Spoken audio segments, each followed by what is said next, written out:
I refuse to work like a dog until I'm 60 or 65 to then finally retire and be able to enjoy my life and to be able to enjoy my freedom and my vitality at 65. Like, no.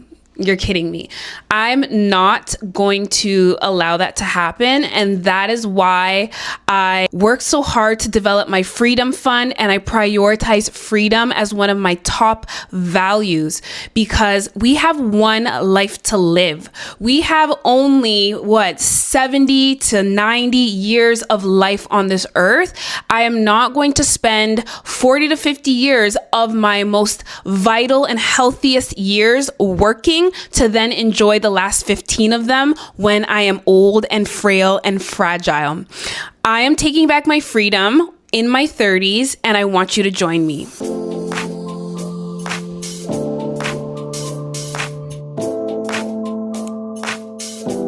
If you're new here, my name is Sherry. Welcome to Live Free with Sherry, where we talk about freedom as it relates to our finances, travel, and our mindset. And we try to free ourselves from any limitations and anything that holds us back from living our truest, freest, and most autonomous life.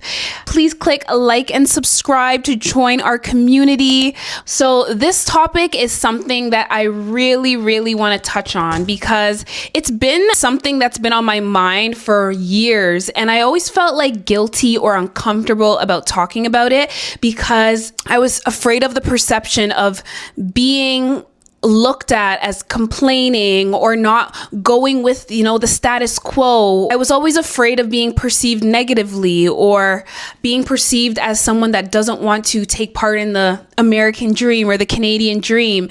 And that kind of made me afraid of speaking up, because you see everybody else around you just in the matrix, keeping up with the status quo, working, just getting by. And you just feel like, am I the oddball out? Am I the only person that doesn't agree with this, that doesn't feel that working for 40 to 50 years during your most vital times to then enjoy your last 15 years is a scam?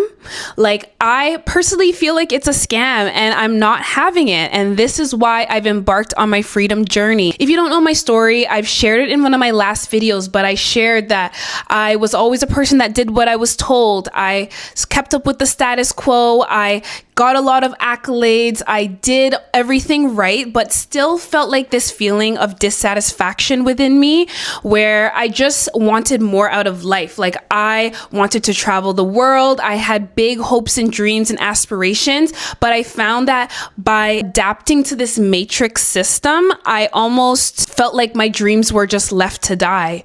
And the only way that they were going to be revived was by me owning them and connecting back to them and advocating for them.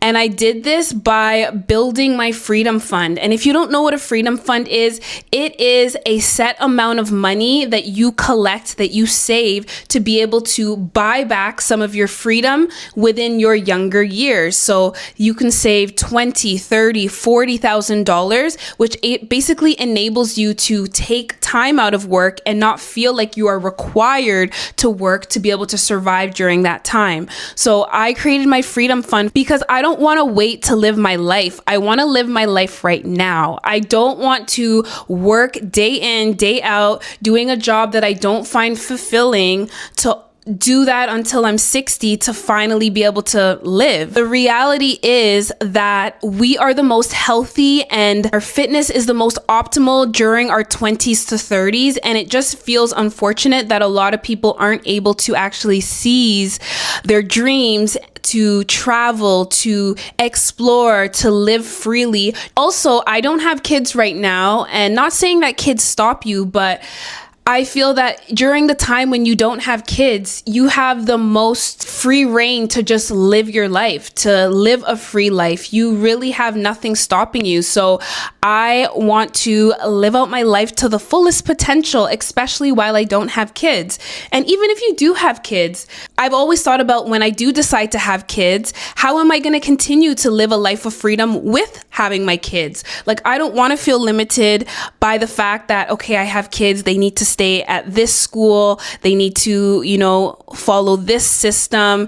I don't want to feel like I have to slow down my life or cancel the freedoms that I enjoy simply because I have kids. I want to incorporate my children into the freedoms. And also, I want to note that time, I realize that time is not promised. The time that we have on this earth is not promised. You could literally be gone tomorrow and you might not even hit your 60s or your 70s. So the fact that we all spend this time working until retirement, until the time that we are supposed to retire in our 60s to 70s, that doesn't fly with me either. I don't know how long I'm going to be on this earth. I need to take little pockets during my life, little mini vacations, mini retirements, that I can enjoy my life in stages as I get older. So my freedom journey really entails of having greater control over my time. When I was working, not to say that the job was the reason my freedom was taken away, but I just found that when I was working, I felt that, my work life was spilling into my personal life, and I just didn't have as much control over my time as I wanted to. Every time I woke up in the morning, I felt like I was being dragged out of bed. This is something that you have to do to survive. There was no internal desire to do that. It was like I was being dragged and forced to go to work, and that didn't feel good. It felt like I didn't have any control. It felt like my body was running on autopilot to be able to keep up with the matrix and the system and the expectation that I'm supposed to go to work in daily, but I didn't feel that internal drive to do it, nor did I feel a sense of control to be able to stop it. Also, my freedom journey includes geographic flexibility. Sometimes when you have obligations in your home city, you might feel like you don't have geographic flexibility. You can't just pick up and go on a vacation. Sometimes it could be a monetary reason, right? It can be expensive to do that as well. But sometimes because you have obligations and expectations in one single country, you feel like you can't just get up and go. And that doesn't work for me either. I want to get up, I want to explore, I want to flow through this earth. I know that maybe this is not going to be forever. Maybe this is just a short-term experience in my life. Hopefully it's a long-term one. Hopefully I get to live this life for longer than a year. But I do want to have geographic flexibility. I want to be able to pick up and slowly travel through a country and then come back to my home country when I want to. I don't know yet how it's going to work out, but that is what I'm trying to figure out in my freedom era. Another benefit of embarking on this freedom journey is that I have developed the power and the confidence to say no.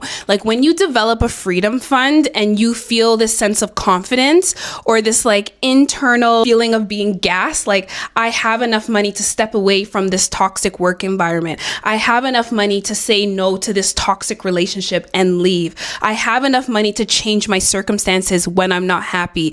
That is such an empowering feeling, and that is the most precious thing that saving money and saving in my freedom fund has done for me. It has given me the freedom to say no to experiences that do not serve me, that are not good for me, and that can be harmful to my growth. Embarking on my freedom journey has also been amazing for helping me design my days. I get to have a chill morning. I get to flow at a pace that is comfortable for me.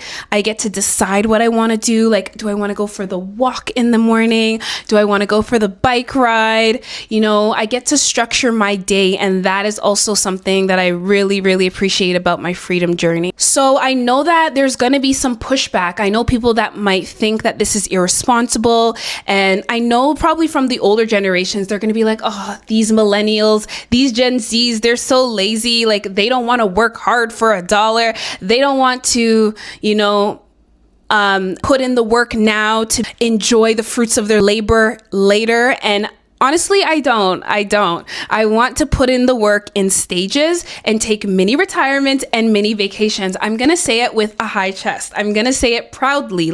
I am not waiting until I am unable to walk. I'm not waiting until I am physically unable to enjoy my life to start enjoying my life. People will also say, if you leave your stable career, you're not going to be able to enter back in. You're going to hurt your upward mobility and your ability to be promoted. And honestly, those things are not as important to me anymore.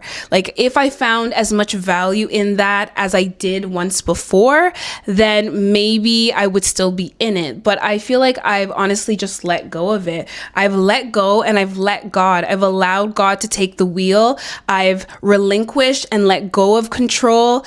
And I've just said that I want to live a life that's more in alignment with me. And if that means that I'm going to be set back in the job market, or I'm going to be set back a little bit financially because I'm taking away from my highest earning years, then so be it. My health, my vitality, my enjoyment is just as important as my upward mobility in somebody's company. So in creating my freedom fund, I was able to save about 8 to 12 months of money to be able to fund my lifestyle for that time while I enjoy my freedom. And it's so sad that people's dreams die because of the fact that they don't feel like they can step away from the workplace without failing. I don't really know how long I have on this earth, but I know that the years that I have on this earth, I want to live them to my fullest potential. And I don't want to arrive at 60 with regrets that I didn't seize the life